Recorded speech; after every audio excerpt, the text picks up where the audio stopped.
Visakha range పరిధిలో 52 మంది సీఐలకు బదిలీలు జరిగాయి.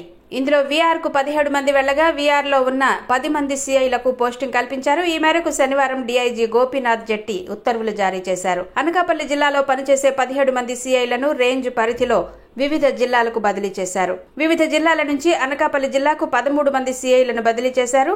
కసింకోట సీఐగా అల్లు స్వామినాయుడు, అనకాపల్లి ఎస్బీ సీఐగా కె లక్ష్మణమూర్తి, అనకాపల్లి ట్రాఫిక్ సీఐగా M Venkatanarayana, Anakapalli women's police station సీఐగా ఆర్వీవీఎస్ఎస్ సిహెచ్ శేఖర్రావు బదిలీపై వచ్చారు. అనకాపల్లి జిల్లాలో పనిచేసిన రాంబిల్లి సీఐ ఎస్ లక్ష్మణరావును వీఆర్కు, నక్కపల్లి సీఐ విజయ్ కుమార్ను శ్రీకాకుళం టెక్కలికి, సైబర్ సెల్ సీఐ కుమార్ స్వామిని నక్కపల్లికి, కొత్తకోట సీఐ ఎల్ అప్పలనాయుడును వీఆర్కు, అనకాపల్లి రూరల్ సీఐ ఎస్ ధనుంజయరావును యలమంచిలికి, యలమంచిలిలో పనిచేసే సీఐ గఫూర్ను వీఆర్కు, పాయకరావుపేట సీఐ పి అప్పలరాజును చోడవరానికి, చోడవరం సీఐ బమ్మిడి శ్రీనివాసరావును వీఆర్కు, అనకాపల్లి టాస్క్ ఫోర్స్ సీఐ చంద్రశేఖర్ను వీఆర్కు, కసింకోట సీఐ వినోద్ బాబును వీఆర్కు, అనకాపల్లి ఎస్బీ సీఐ అప్పలనాయుడును అనకాపల్లి సిసిఎస్కు, అక్కడి సిసిఎస్ సీఐ నీలయ్యను వీఆర్కు, అనకాపల్లి టౌన్ సీఐ జి శంకర్రావును విజయనగరానికి, నర్సీపట్నం రూరల్ సీఐ హరిని పార్వతీపురం మన్యం జిల్లాకు, అనకాపల్లి ట్రాఫిక్ సీఐ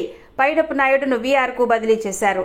అదేవిధంగా అల్లూరు జిల్లాలో జీకే వీధి సీఐగా పనిచేసే బి అప్పలనాయుడును పార్వతీపురం జిల్లా సాలూరుకు, సాలూరు టౌన్ సీఐ చింటా వాసునాయుడును అల్లూరు జిల్లా ఎన్డీపీఎస్ టాస్క్ ఫోర్స్ సీఐగా, వీఆర్లో ఉన్న సిహెచ్ మల్లేశ్వరరావును అల్లూరు జిల్లా డీసీఆర్బీ సీఐగా, అదేవిధంగా వీఆర్లో ఉన్న అప్పలనాయుడును అల్లూరు ఎస్బీ సీఐగా, అక్కడ పనిచేసే హిమగిరిని అరకు సీఐగా బదిలీ చేశారు. వీరిలో వీఆర్కు 17 మంది సీఐలు, వీఆర్లో ఉన్న 10 మందికి పోస్టింగ్.